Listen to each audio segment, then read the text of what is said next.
Tim Scanlon, welcome to the podcast. Delighted to be here, Yascha. Pleasure to see you. Um, so your most famous book is called What We Owe to Each Other, and it's so famous, in fact, that it was heavily featured in a television show that many people will have seen called The Good Place. How, as a moral philosopher, do you start thinking about what we owe to each other, and why is that a question that is important for us to ask? Well, one of the oldest questions in moral philosophy or in any kind of philosophy is why be moral, right? You go all the way back to Socrates and in Plato's early dialogues. He's trying to answer the question, why should you not tell a lie or contribute to the imprisonment of an innocent person if you can get some great advantage or avoid some awful thing from it, right? So the question of, we almost all of us think that morality is important, but there are two questions about it. One is, I think people aren't very clear about how to think about exactly which things are right and wrong. We have some fixed ideas, but when we get into uncertain territory, there's a question of, well, what kind of thinking am I engaging in, right? So maybe that's not a problem that worries most people, but that's the kind of problem that worries a philosopher, right? Philosophy for me got going because this is a subject where I can spend all my time thinking about the things that puzzle me, right? I'm inclined to think this, but why think that? What am I going? So that's the one question. What kind of thinking is involved in reaching conclusions about what's right and wrong? And by the way, to interrupt for a second, I remember you telling me once that the best way to find a topic you should write about as a philosopher, but I think this actually is true for writers more broadly, is if you're genuinely puzzled by a question. If you genuinely don't know what the right answer is, but that is where the generative work happens. Well, that's certainly what I think, Yascha. And then the other question you're puzzled about is, why is it so important? I mean, that's the question. That's one of the questions that Socrates was interested. So I went back. There are different answers to this question out there, obviously, but those are the things I was puzzled about. So I wrote I got the idea back in 79, 80, when I was visiting in Oxford as a guest of Derek Parfit, this idea of contractualism, that when we're thinking about right and wrong, what we're thinking about is what kind of conduct would be permitted by principles that I'd actually defend to other people, that they would actually have reason to accept, right? And that's a gateway, it seemed to me, as a gateway to approaching both of these problems. That is, it's a gateway to thinking about what's the kind of reasoning that we're involved in when we're trying to settle a question of right and wrong.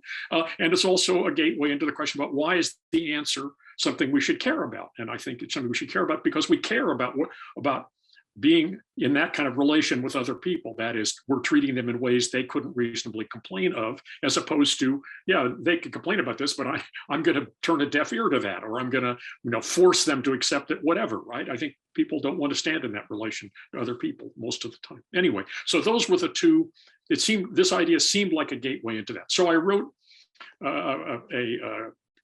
I thought that I was going to write a book that year. Of course, I just wrote one paper called Contractualism and Utilitarianism, which elaborated this. And I said that I was giving an account of morality, what I called it, right?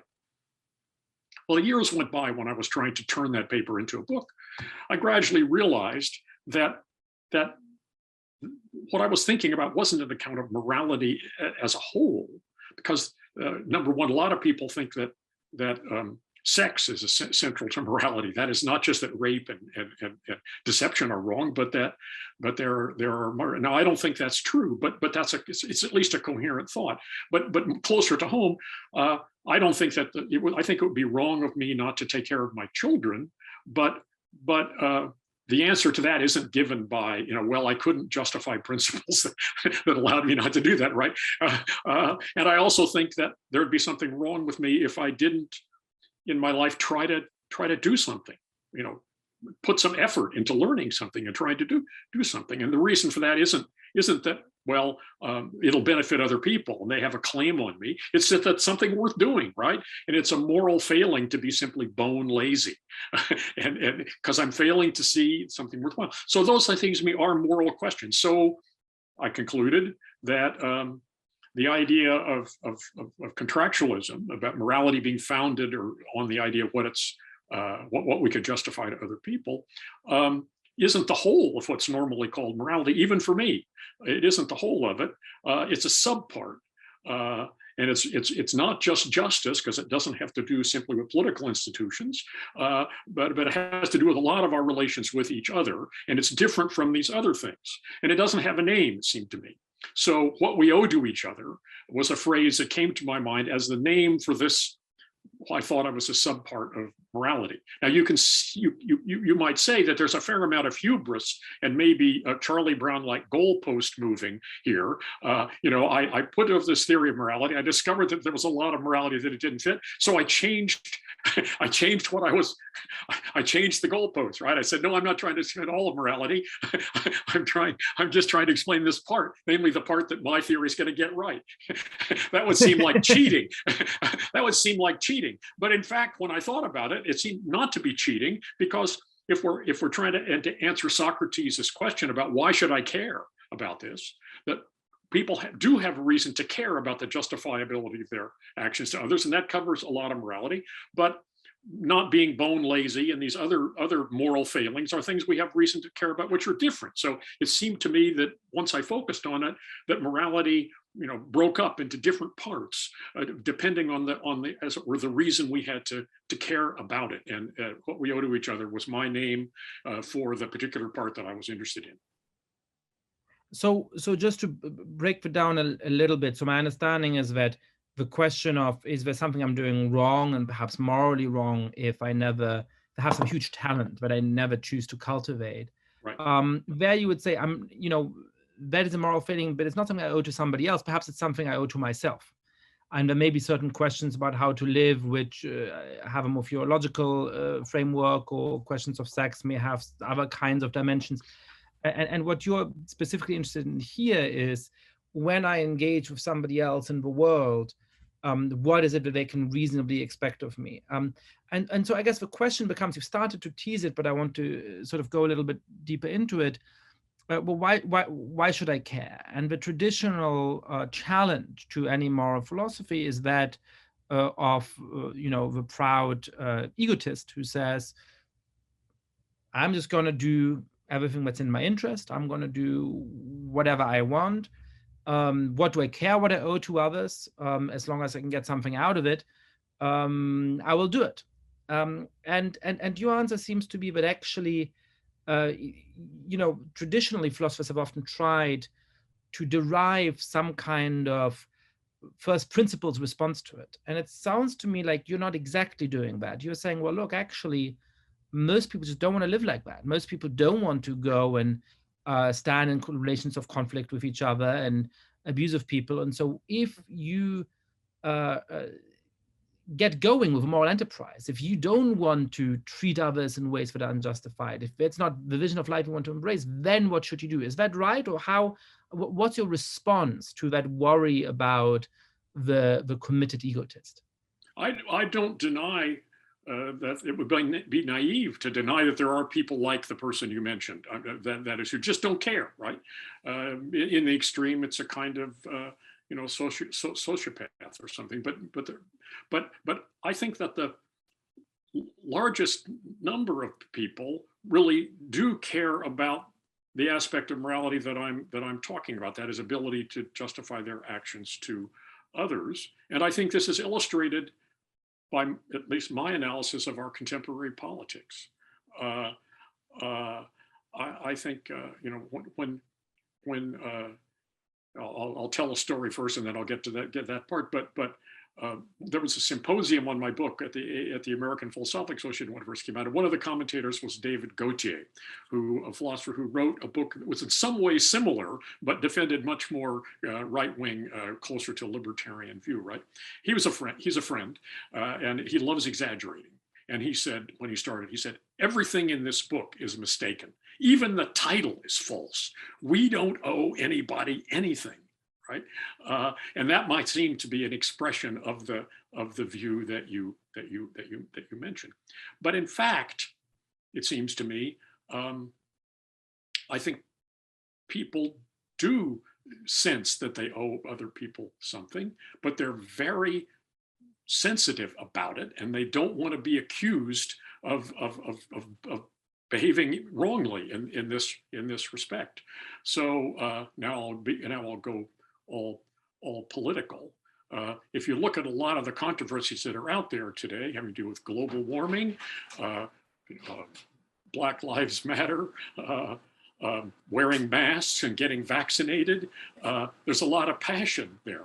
And it seems to me we have one party that is basically being very successful by taking David Gautier's remark as their party platform. We don't owe anybody anything. But the reason why that is so appealing to people is because at some level they recognize that they do owe people something, right? They really don't think that it's okay to have unarmed young men shot in the back when they're not violently attacking the policemen. You know, they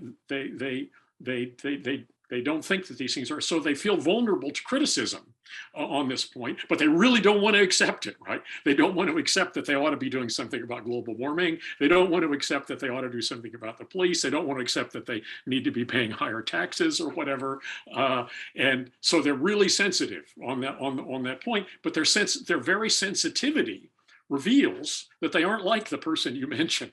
That is, a person who really sincerely, all the way down, thought, I don't know anybody anything, wouldn't be bothered by that criticism, right? So in the case of mask wearing, for example, I mean, what a trivial thing to have to do to wear a mask. I mean, it's a minor thing, and it's involved in a form of collective action that we need to prevent something really bad from happening. So obviously we ought to do it. But people may not want to do it, and that would explain, if they don't care about other people, that would explain why they don't wear masks, right? But that wouldn't explain why they rip the masks off of people whom they see wearing masks, right? They get angry at people wearing masks, right? If they were like the person you mentioned, they just didn't think they owed anybody anything, then whether anybody else wore a mask wouldn't matter, right? But the fact that other people wearing masks makes them angry, well, we have to explain that, right? And I think the reason is that they see that there's a real case for wearing a mask, but they don't want to do it. and somebody else doing it suggests that they ought to be doing it too. And they don't like that suggestion, right? And just as in the case of Black Lives Matter, they don't want to be they don't like any suggestion that they are racist or supporting racist institutions. So they have to turn it around and say, well, all lives matter, and accuse the Black Lives Matter people of themselves being racist. That's a way of avoiding the question by blaming the messenger, as it were, blaming the accuser. So all of these things seem to me to show that people really are very sensitive on this question. So the question that Socrates wanted to answer, which is how do you deal with the real nearly sociopathic person, that's a problem, but it's not the problem we're mainly facing. Anyway, sorry about the political lecture, but there you go.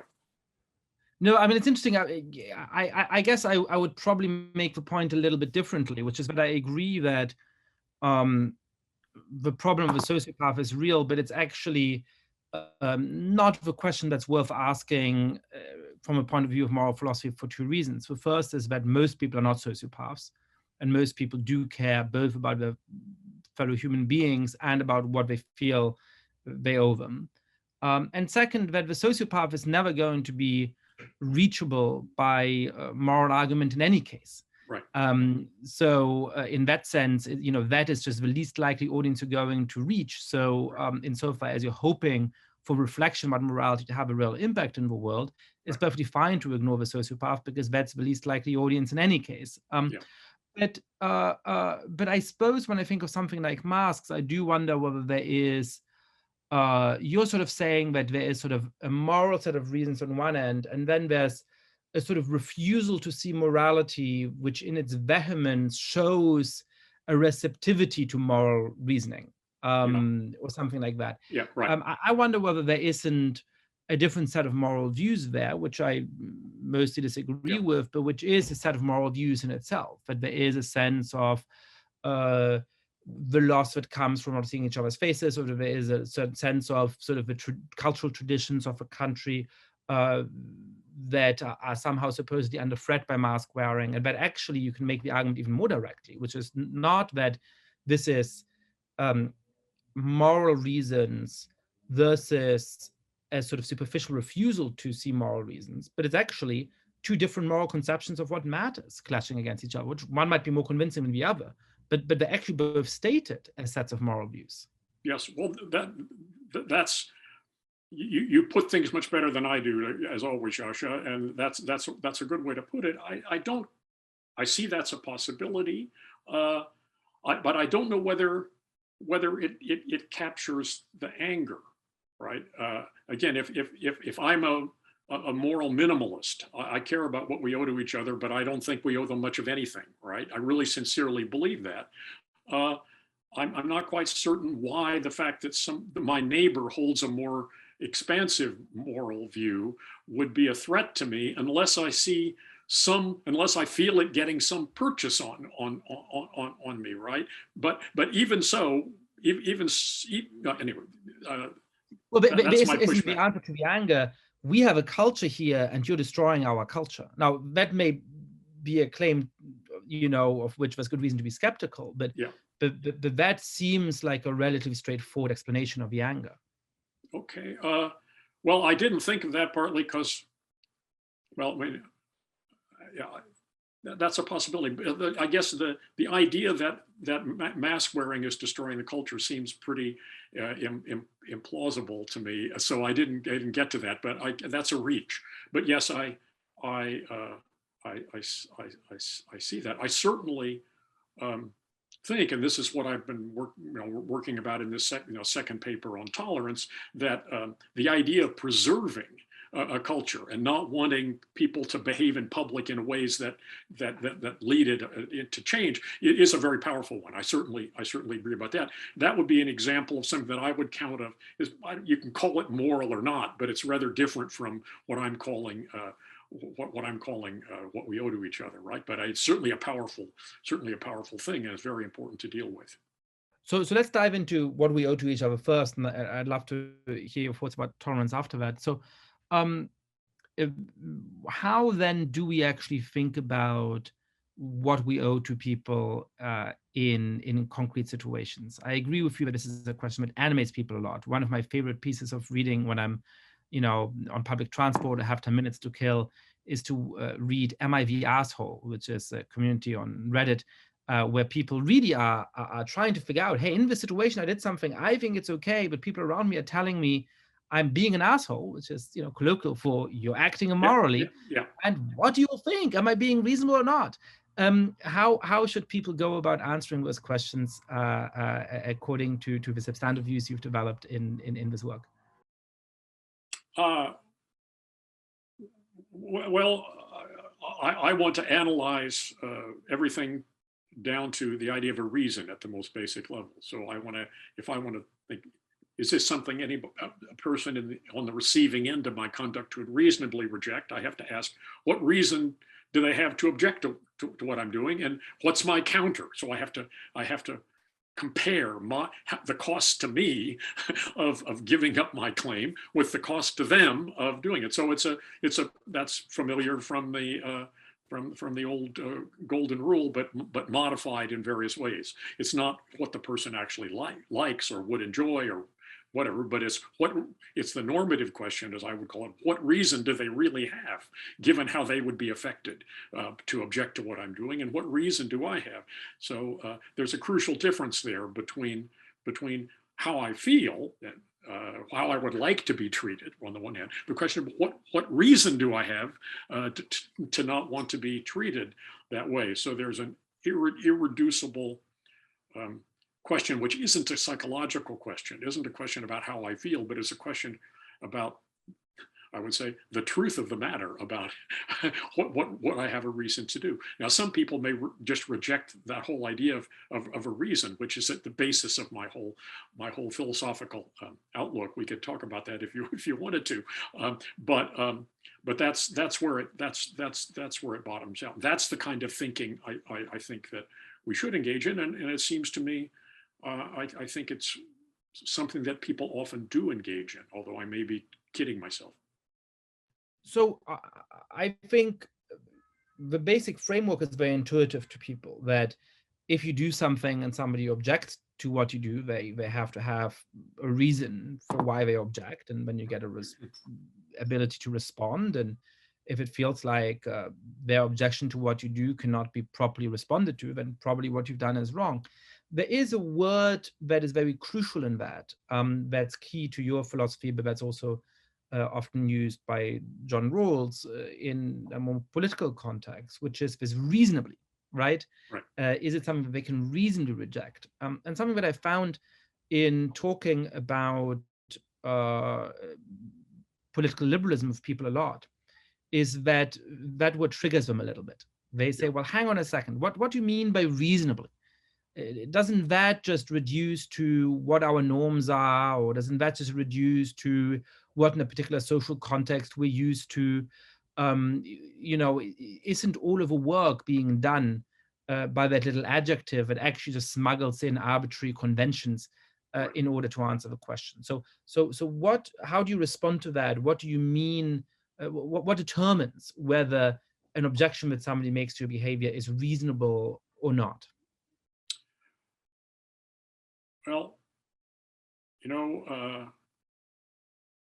Nietzsche had this famous thought experiment of eternal return.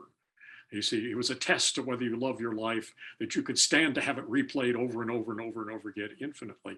I don't know whether I accept that as a test of adequately loving your life, but it is something maybe you should think of before you write a phrase.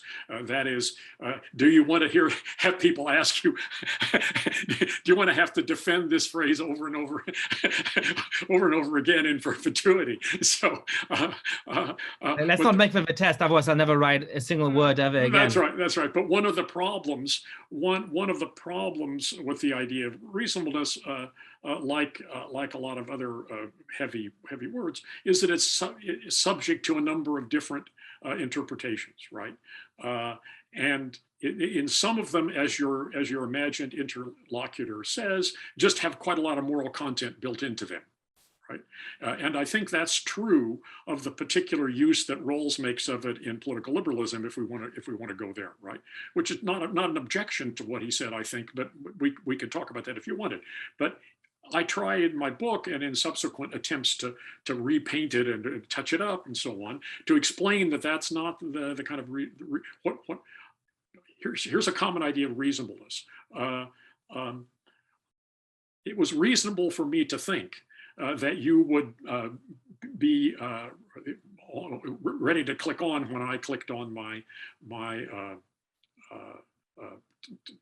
Zoom link at 12 o'clock, right?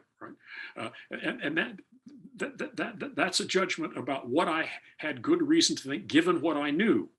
Right? You had given me certain information, right? In the absence of other information, it was reasonable to think that if I clicked on the Zoom thing, I'd find you there, right? And vice versa with me. So in that sense of reasonable, what it's reasonable to think or reasonable to do is what you have sufficient reason to do, given a certain circumscribed set of considerations, which are taken to be the relevant ones. Right?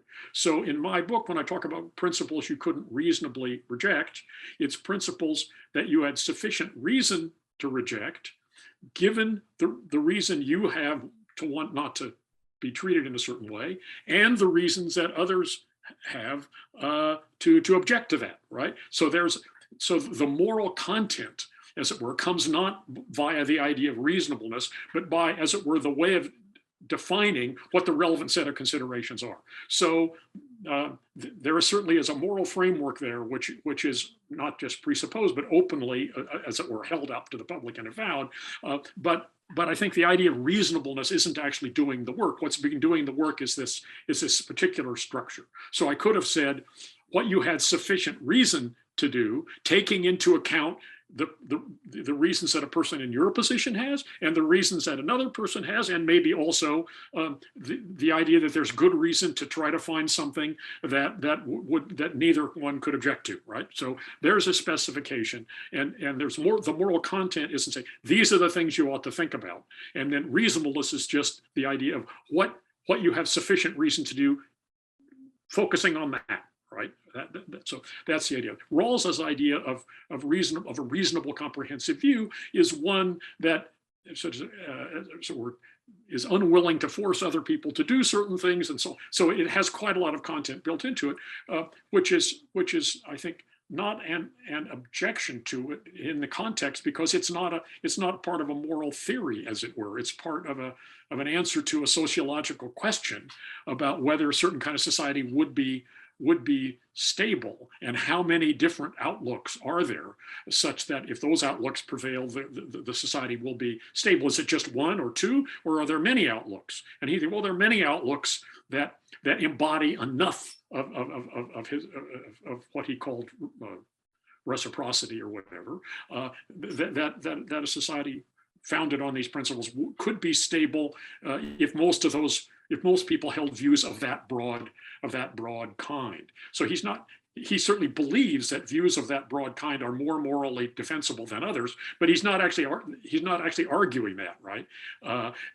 He's just saying there are many different views that would support this, right? Yes, as I understand it, in Rawls, what determines whether what he calls a comprehensive doctrine, which is to say a basic outlook on life, something like a religious set of convictions, is reasonable or not, does not turn even on whether it is true, right? So it may be true that believing in the right set of theological doctrines determines whether you will go to heaven or hell. Right. And it may be true that you're only likely to continue practicing a religion in the required way if everybody else around you does too. Yeah. And that may even give you very strong reason to go around and proselytize your fellow citizens, if necessary, by the force of guns. All of that may be true. It would nevertheless be an unreasonable comprehensive doctrine in Rawls's sense, because it would not allow for the coexistence right. of people who believe in this set of ideas and right. people who do not. Right. So that has a very specific meaning in that context. That's right. That's right. To go deeper into what we've just been talking about, so when you talk about reasonable, you're not building in a whole set of views for way Rawls is. You're just saying, well, do you have strong enough reasons to reject this particular action? Talk us through how you would puzzle through a particular moral dilemma. So I'm just coming up with one on the fly. Let's say that there's a particular bookstore that you value in your neighborhood. You've been a customer of it for a long time. The books there are a little bit more expensive than they are on Amazon. It's a little bit more hassle to walk down to the bookstore and pick up a book than it is to click on something on your phone. And eventually you say, I'm glad that other people are buying those books so that I can go and browse books in the bookstore every now and again.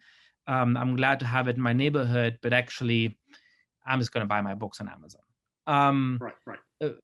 How would you puzzle through whether or not the person who does this is failing to do what he owes, in this case, presumably to the owner of a bookstore or perhaps the wider community in which he lives? Well, that's a great example, Yascha, and it gets us really to the core of what we were talking about earlier when we were talking about mask wearing, right? That is, here's a principle. So if a pattern of acting, a way of deciding what to do, is one that we all need to accept in order to prevent something very bad from happening to us, prevent the floodwaters from destroying our town, we need to build up the dikes or whatever it might be, right? Something really important, or we need to all wear masks in order to prevent our economy from being ground to a halt by the fact that everybody's getting sick, whatever. Right? So we need if you have a situation where you need some form of everybody thinking in the same way and cooperating in order to prevent something bad from happening, and a way of doing that is proposed and is being generally complied with, it isn't unfair and doesn't require sacrifice that's too great in relation to the harm in question, then it's wrong not to go along with it, right? And I think that applies to mask wearing and getting vaccinated and so on. Now, against, so Rawls had something rather close to this in his book, which was called The Principle of Fairness, although it was a little bit different in ways that I'll mention. Nozick, in his famous response to Rawls in Anarchy, State, and Utopia, supposed that Rawls was using that as what he called the principle of fairness as a justification for the state, which he actually wasn't. But in any event, but Nozick proposed an interesting counterexample to that principle, which said if you've taken the advantage, if you voluntarily accepted the benefits of some fair practice, then it's wrong not to go along with it. He said, well, suppose there's a network of speakers outdoor. This was old technology, speakers in your neighborhood, and one of your neighbors sets up a practice of providing entertainment, taking turns reading poetry, telling stories, doing stand-up comedy, playing music, whatever it might be, to provide people with, and they post a list of assigning everybody a time to do this, right? And a few weeks go by and you've actually enjoyed hearing what your neighbors do, but you don't want to do it, right? Either you're shy or you've got something else to do that afternoon, and so you say, what the heck? And Nozick thinks that's obviously okay. Now I didn't generally agree with Nozick, but actually I think he was right about that. Or something very close to being right about that, because the goal of providing entertainment to people isn't sufficiently important to justify a set of institutions that basically conscripts people without offering them any alternatives and so on like that. So in fact, the institution was unfair, although he said it was fair because it assigned everybody the same number of hours of contributing, but that didn't capture it all, right? So if an institution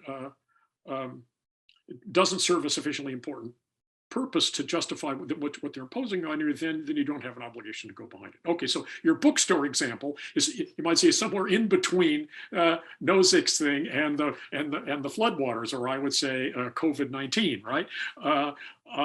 And you might say, I don't think there's a moral obligation. I mean, suppose you didn't particularly yourself enjoy going to the bookstore, but you could see that it was an important thing. But nonetheless, if somebody wants to start a bookstore, they can start a bookstore, and that doesn't conscript people to start buying their books there. What makes the example a little hard is the question: is the justification for having this rule of collective action, buy your books from Joe rather than from Jeff Bezos, be something that everybody's got to go along with? And I think it's not obvious, but I think it is obvious in the case of mask wearing, getting vaccinated, and so on. Although a lot of people don't want to do it. So I was once interviewed on a program on the local one of the local NPR stations, WBUR, on a program that also involved Mike Schur, who the showrunner of The Good Place, and we got to talking about COVID and people. And so what I said is, COVID-19 is an NPR fundraiser on steroids. that is, the principle is, when is it the case that if there's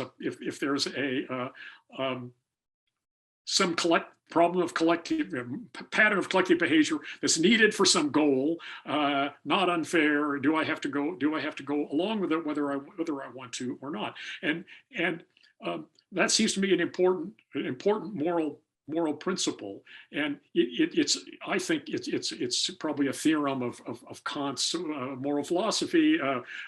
Hume, I think you could get almost all philosophers on board with it in one way or another. But it's also just, it seems to me, once you formulate it, it's intuitively obvious, as I would put it, that if the goal is really important, the cost is not very high in relation to the goal, the distribution of costs is not unfair, then it's wrong. But of course, that's pretty obvious, but it's obvious because it as it were outsources the question of how important is the goal, how burdensome is the thing, what is this really unfair, or whatever, and forces you to put your attention onto those questions, right? So I think it's a useful method of thought, even though it doesn't actually dictate an answer, right? It provides you with the right kind of framework for thinking about what the answer is. So anyways, that I think is a very important point, but we sometimes seem to demand from our moral concepts that they allow us to look at the world and always have one very straightforward and obvious answer. right. But that, of course, is not the case. There's always going to be circumstances in which different moral considerations weigh against each other in a very significant way. And what we should ask of a moral theory such as yours is not whether it makes all of those things easy and we always know exactly what to do. It's whether we feel like it allows us to express the nature of a moral conflict in ways that are coherent. And in the same way, I think one way of judging a moral theory to be faulty is if it forces you to puzzle through things in the world in ways that seem really unintuitive and go against the grain of what we should actually care about, which is one of the things that I worry about with a lot of the contemporary political language, including some of the contemporary political language on the left, where we're forced to see things through categories that don't actually seem to be dispositive of what we're trying to think about. But I want to make sure that we make your answer to this, which was really interesting, a little bit more concrete. So let me try and talk through this, and you stop me when I go wrong.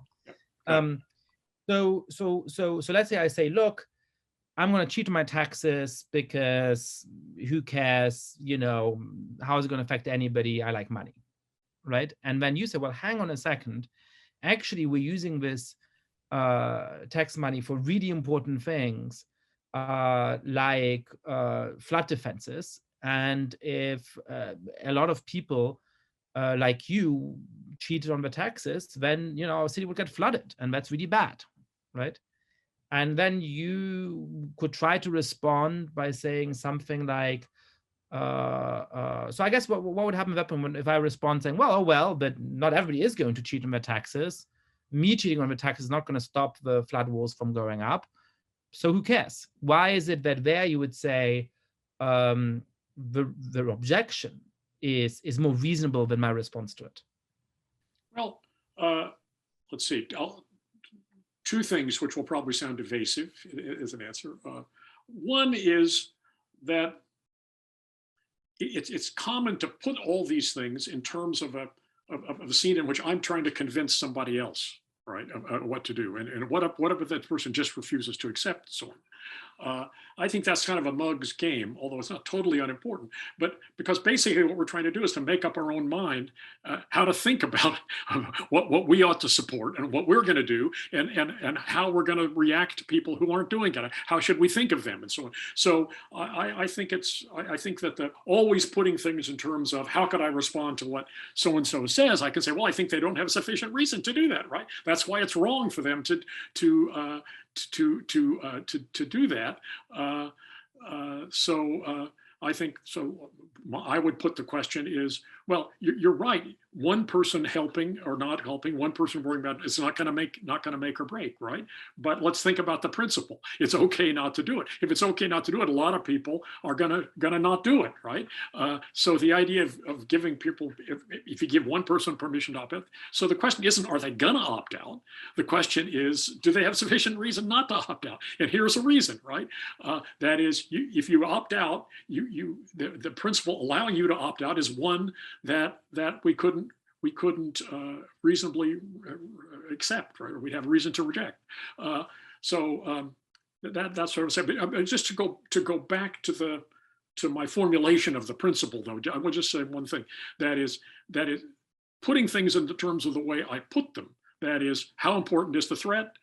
Is some collective action really necessary? How burdensome is it? And is it fair? Right? Those are the three things I mentioned. Right?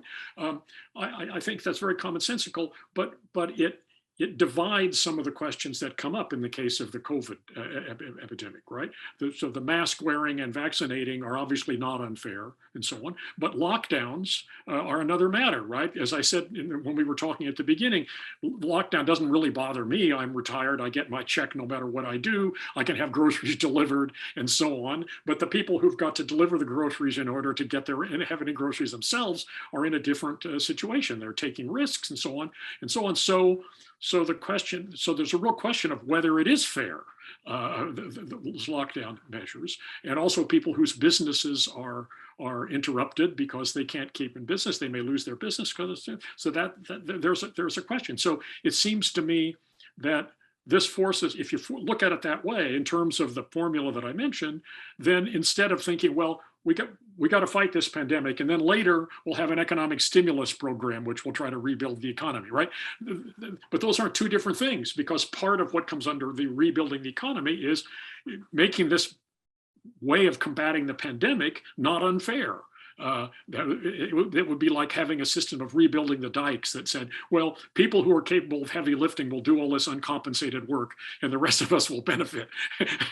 Right? You'd have to have some kind of compensation in order to make that not unfair. So I think formulating it, I'm just trying to defend myself, formulating it in terms of general principles and thinking, well, what would the principle have to be like in order to not to be one that somebody could reasonably reject, can have an effect on how you ought to think about what policy we ought to have.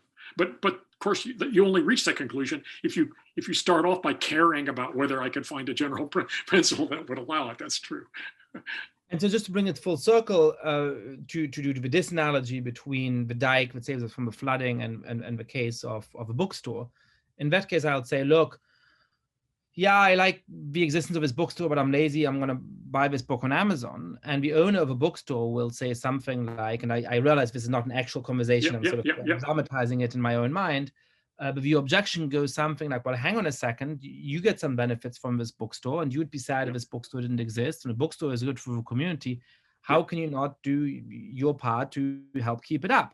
And in that case, the response to the objection is something like, sure, it's nice to have a bookstore, but it's not that important, and there's an important principle of being able to purchase things on the market, and that actually might help us produce goods more cheaply and actually might allow people to read more books and have all kinds of other benefits. And look, I'd be very sad if this bookstore ceased to exist, but I don't think that's enough for me to somehow be morally under duress not to buy goods wherever I choose them, as our economic system allows, or something like that, right?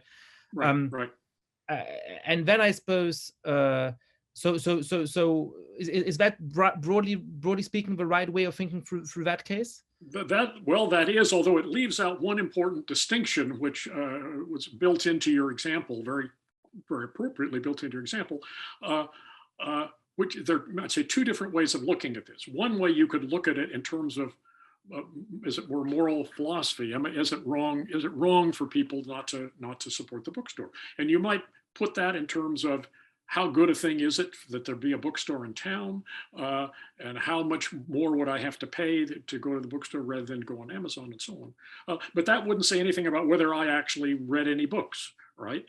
Because the importance of the bookstore existing doesn't depend on whether I actually ever buy any books at all. But if it really is important that there be a bookstore, then we could do it. But it wouldn't. But there's another subjective reading. If you yourself want there to be a bookstore, you actually like it and you benefit from it. This goes back to Rawls and the way Rawls stated it. If you voluntarily accept the benefits, right, then you're being inconsistent yourself in wanting this good. So that, as it were, short circuits the question of how important is it objectively as compared to this. It is, are you being consistent if you want there to be this, but you aren't willing to do what's necessary in order to have it continue to exist, right? And so I think that there's an ambiguity between a more objective reading of the over thing, which is the way I was putting it in terms of the floodwaters example, and indeed COVID. versus the more subjective, are you being inconsistent if you want to take advantage of something, but you don't want to behave in a way that is necessary to have that thing be available. And this is one of the issues in the interpretation of Kant. One of the things that Kant seems to me to try to do in his moral philosophy is to avoid appealing to, as it were, objective claims about reasons, about how important certain things are, right? So in applying the categorical imperative, the question is whether a person could will that such and such, right? So there you have could I will that people be permitted to do such, and thereby, and he said, and if there's a contradiction in your will to do it, that shows that it's wrong, right? And I think that's a flaw in Kant's theory, because it tries to cheat by avoiding claims about how important is it to have this, as opposed to how important it is to have that, right? But my colleague Christine Korsgaard, of course, disagrees with me. She thinks there aren't any facts, as it were, about what's more important, what's not more important. Everything important is based on what a rational person could will. Pardon the moral philosophy lecture, but it comes up in the difference between your way of putting the example and my way of putting it, whether we're talking about the person's personal consistency or whether we're talking about the justifiability of acting in a certain way. Those are two different questions. Oh, that's very interesting. No, thank you. I'm glad to be reminded of my time listening to your actual lectures. Another thing that people often grapple with when they think about what the role of moral philosophy is and why it is that we should and whether we should engage in it in the first place is the problem of free will. So there's an objection to this whole enterprise, which says, roughly speaking, that how we act is determined by a set of physical processes. The sort of thoughts we have are epiphenomenal. And that means that any attempt to judge people morally or to reflect on what we do is actually besides the point. We're going to do what we're going to do anyway. So what's the point of reflecting too much? And we can't judge somebody to be morally good or bad, or particular actions to be morally good or bad, because they're just the result of the particular ways in which particular molecules bump into each other in the brain, which are all things that were determined well before they came to be alive. So why care about any of this? So what is in the words or in the title of one of your papers, the significance of the choices we made? Why is it that we should care about this despite this objection from the causal determinist? Well, in one sense, I agree with that view. That is, I think there's no such thing as free will. But I also disagree with many people in thinking that the fact that we don't have free will doesn't really matter. And there are two,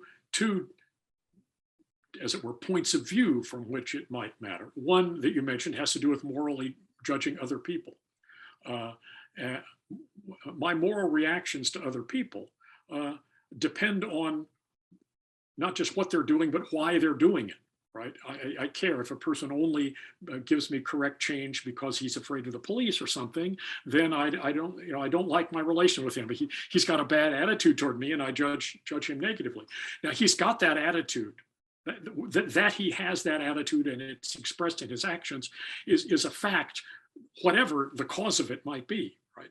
It might be determined by the Big Bang, right, or by what he ate for breakfast, but nonetheless, he's like that, right? And the fact that he's like that has a significance for how I can understand our relation with each other, what's going on when we're interacting, right? And that remains important, right? So that's one dimension.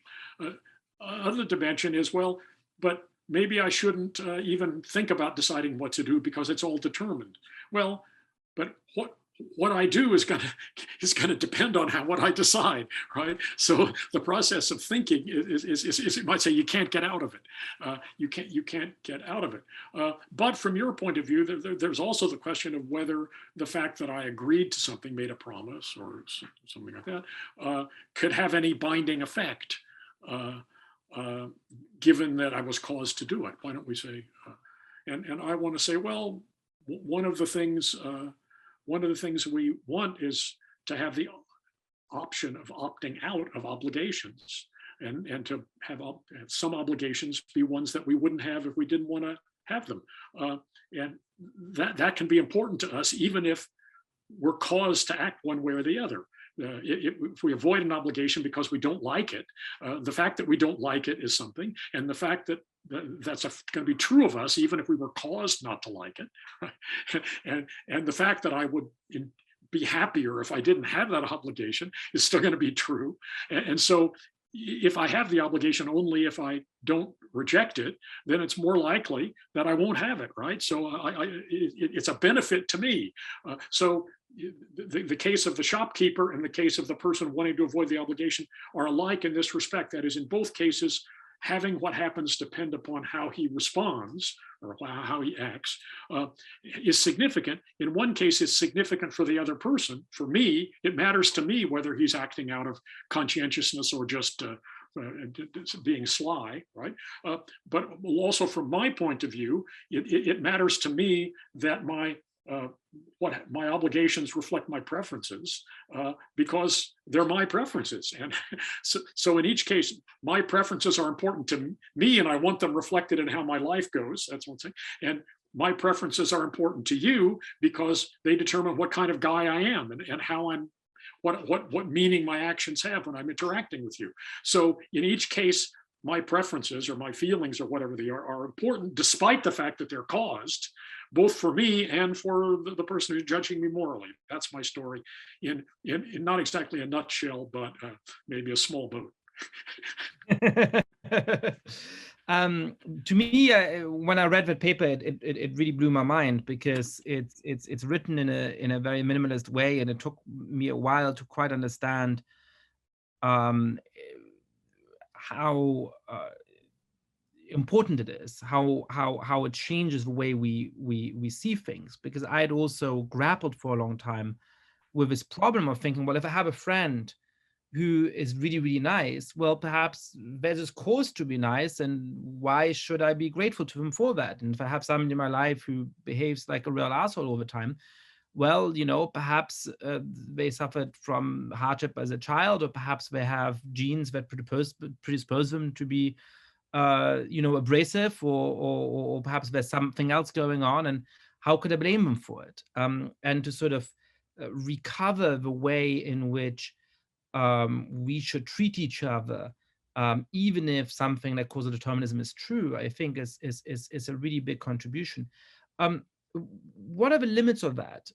Which is to say, does it imply a division between certain forms of moral judgments or certain forms of legal consequences which are appropriate, given that somebody didn't choose to have a certain set of attitudes or behaviors, but does in fact display them, and others that this background fact makes illegitimate? Well, it does have limits. I'm not certain that I would put it in just that way. I mean, certainly I think that the dominant forms of criminal punishment that we're now seeing in our country are unjustifiable. You can't, but that's because imposing that high a cost on people for those choices under the circumstance they make them is unjustifiable. And I think a lot of thinking about moral responsibility construes all moral criticism as a kind of punishment or as a kind of sanction, and that seems to me to be a mistake. But certainly there are cases where sanctions aren't justified, where we impose sanctions like 3 strikes and you're out and so on people that aren't justified. But what makes them unjustified isn't the fact that we lack free will. It's that number one, they are grossly too large in relation to the thing they're trying to affect. Number one, and number two, the people to whom they are applied are often in positions where they have relatively few options and maybe not much opportunity to develop better habits and so on. So the value of choice to them, sort of, if they're being undeterrable, is a cost to the person, right? The fact that you can't be punished for something unless you chose to do it is a kind of protection, because I can see, okay, I'm going to be punished if I do that, and that deters me, right? But being being undeterrable is a danger to me. And if I grow up in circumstances that make me undeterrable, that's something very bad for me, as well as for you. And so, one of the things we owe to people is to try as best we can to, as it were, put them in situations where they will develop the right kind of responses. But that's not under their control, but it is something that it is under our control as a society. So the problem of the problem isn't the lack of free will. The problem is the lack of thinking about what the conditions are under which people are making these choices, and do those choices actually have value for them given the circumstances under which they are? Do they have sufficient value to justify to justify the enormity of the cost that's imposed on them by these penalties? So you are primarily a moral philosopher, but you do, of course, write about more strictly political philosophy as well. And there's two topics in particular I want to cover before we close the conversation. One is how we can, and this is something that I think about a lot in my new book, which is out in English in a few months, how we can deal with increasingly ethnically, religiously, and to some extent culturally diverse societies, and what the demands of us, why they can be so difficult, and how to think about how to keep those societies functioning. So you have some reflections on the case for tolerance, but also the difficulty of tolerance. How can that help us think through how to make a country like the United States work at a moment in which we're dealing with much more diversity than we've had throughout much of our history, and an attempt for the first time to actually treat all of the members of our society as true equals? Well, if I had words to say that would make that problem less difficult, I'd be a magician, but not just a philosopher.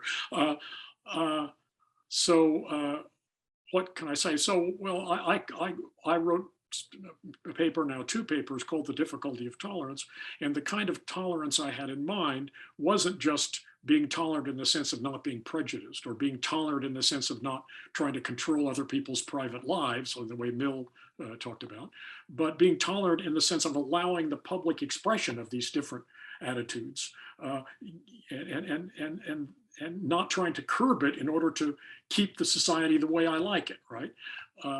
And so I think that has costs. I think a lot of the things that the people are saying on the religious right now is, look, we feel that allowing free expression and gay people to hold hands in public and is changing the norms of society, and it's changing the society in a way we don't like. So we're losing, and on the cultural front, I think that's what people feel. And I think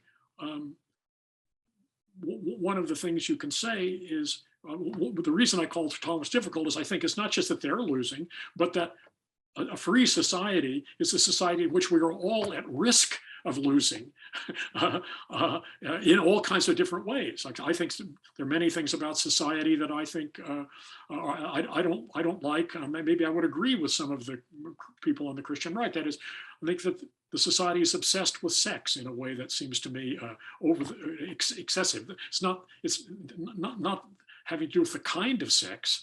I don't care at all about that, but just the fact that being sexually attractive and successful is treated as being so vastly important. I think that's a miss. It's like being too ambitious or something. It's a mistake about what's valuable in life on one hand, and it's a mistake that leads you to mistreat other people, to cheat your competitors and your employees in the case of ambition, and to mistreat your sexual partners in the case of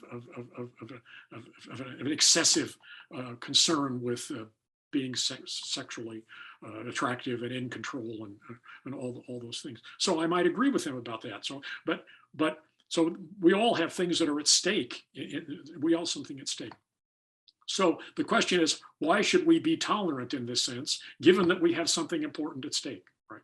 And what I try to say is, well, you have to think about what it is that's at stake. And I think what's at stake is a public culture that we are all affected by in the same way, and that we collectively produce. Some of us have more influence than others, but it's a matter of how we are all behaving, what we are buying, what we're doing, and so on. So if you focus on it as a collective product, you have to see, look, it's something that we are all entitled to try to contribute to. It isn't owned by anybody, and so it's part of what we owe to each other, that we should allow other people to express their religious views in public, to express their identity in other forms in public, and that's, as it were, part of what we owe to them. So it's different. So I think that's a different way of basing tolerance than something like John Stuart Mill said. We should be tolerant because being tolerant of individual differences is going to lead to the greatest happiness. I have no idea whether it would or not. That seems to me unrealistic. Or we could say, sometimes people on the right say this, that liberals are tolerant, favor individual liberty and tolerance only because they see that they're winning the culture wars under those rules, right? So that's just a cynical, opportunistic thing. So we should be cynical and opportunistic in the other way, right? So I think those are the second very dangerously mistaken, and the first also unrealistic, right? So the alternative is to say, look, how do we think about what's at stake and the reasons we have for caring about it in a way that takes everybody's reasons into account? That's what we need to have in order to have a functioning society. We have to see it as something that everybody has reasons to participate in under the rules that we lay down. And so in order to be justifiable, those rules have to be ones that could be justified taking everybody's reasons into account. That is to say, my reasons for wanting to express my values and your reasons for wanting to express your values. So what we take into account there is not the correctness of my view and the correctness of your view, but rather your reason, given that you have to live here, and my reason, given that I have to live here, to want to be able to have an effect on what things are right. I think one thing that I think everybody ought to read, although very few people do, although I know that you have on this topic, is Karl Marx's famous essay on the Jewish question, right? And which starts off him responding to Bruno Bauer, who says it's inconsistent for Jews to ask for toleration because toleration treats all religions as equal, whereas you couldn't treat all religions as equal without abandoning your religion. I mean, he puts this in terms of being Jewish. He said you couldn't be Jewish while seeing all religions as equal, and that sounds anti-Semitic, and maybe he was anti-Semitic, but in fact, the point generalizes, right? It's true of any religion that you can't see it as equivalent to others without, in a certain sense, not really being committed to it, right? But Marx said, look, what tolerance requires is not seeing all religions as equal. It rather regards seeing religion as not mattering for purposes of public justification. What matters for purposes of legal and public argument and your rights have to do with your interests as a citizen, not your particular religious commitments. That struck me, Marx was no fan of liberalism, right?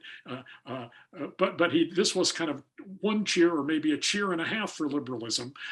There's something right about it, right? It is a kind of advance to get beyond this tribalism and try to live under common rules, even though that still leaves you alienated by these differences. So true emancipation would go farther, but this isn't something you should reject. But that idea seems to me really a deep and important insight. And if you could get people to look at it that way, that might be of some help. Although I'm not holding out a lot of hope of that. But that's right. Well, in a similar way, Marx had at least two cheers for capitalism, right? Which he obviously opposed and hoped to move beyond, but also thought was a huge improvement on feudalism, which is a very basic point about Marx's outlook on history that people often miss. I'm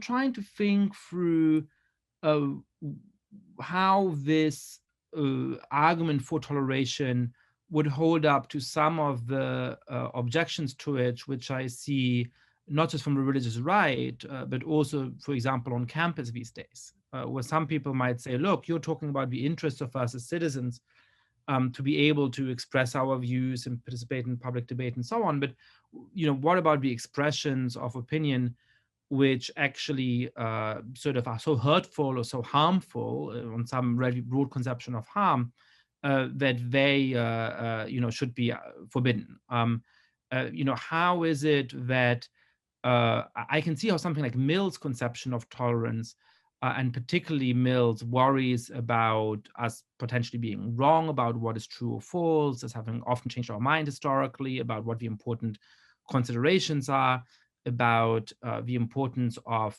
even if a point of view is wrong, it actually helping us understand why what we believe is right because we have formulated in response. I can see how all of those are effective responses to this worry about some diffuse form of harm. I wonder how you would respond to it from within your framework about why why tolerance matters. Well, one thing I think it's important, this is good, taking a step back to what I said about toleration, and then I'll zero in on this question, right? I said it's important to see what we're concerned about, namely the nature of our society, and what reason we have to care about it. So I think I have an important reason to care that there are at least some other people out there who share my outlook, right, than my religion or whatever. I have much less reason to want my outlook to be the one that you have to have in order to be an American, right? In fact, I think I have no good reason to do that. So I don't have a good reason to want my outlook to be the norm in that sense.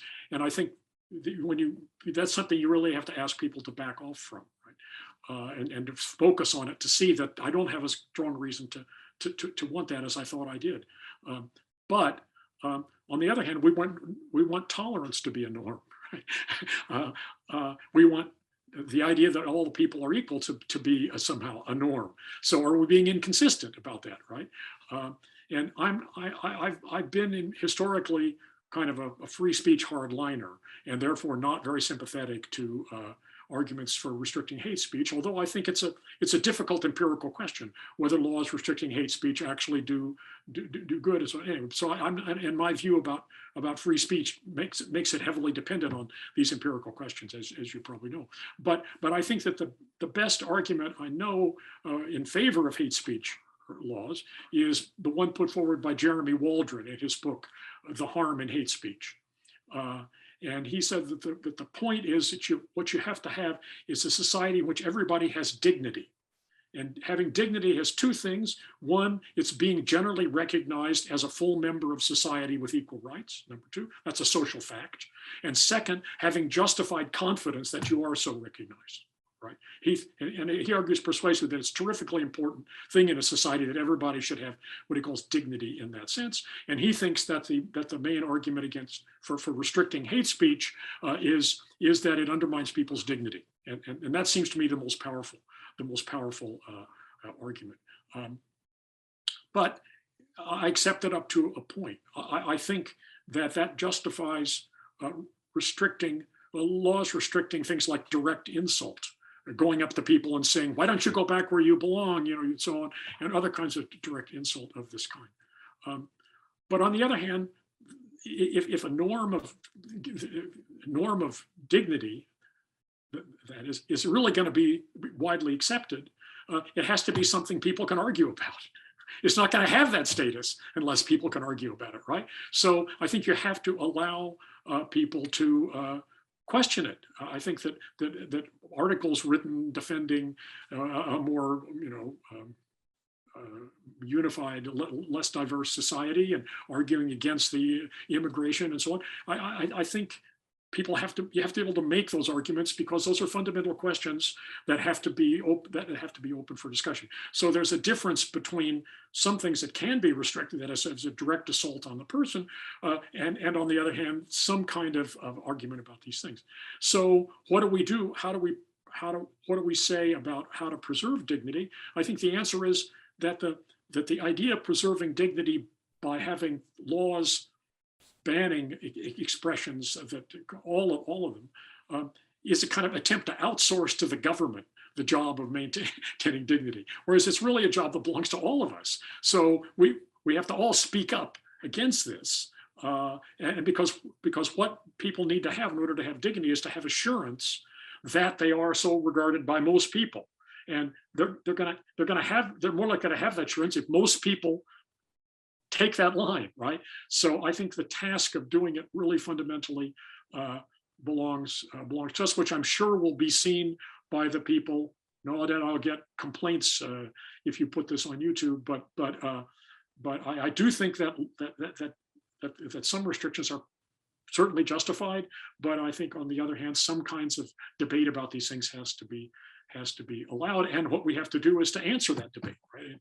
And give people people need to be given good reason by all of us to believe that they are regarded as full and equal members of society.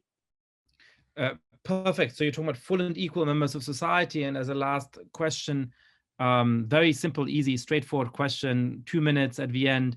What does it mean to be equal? Why is it that a form of equality matters? And what are its implications? Very simple question.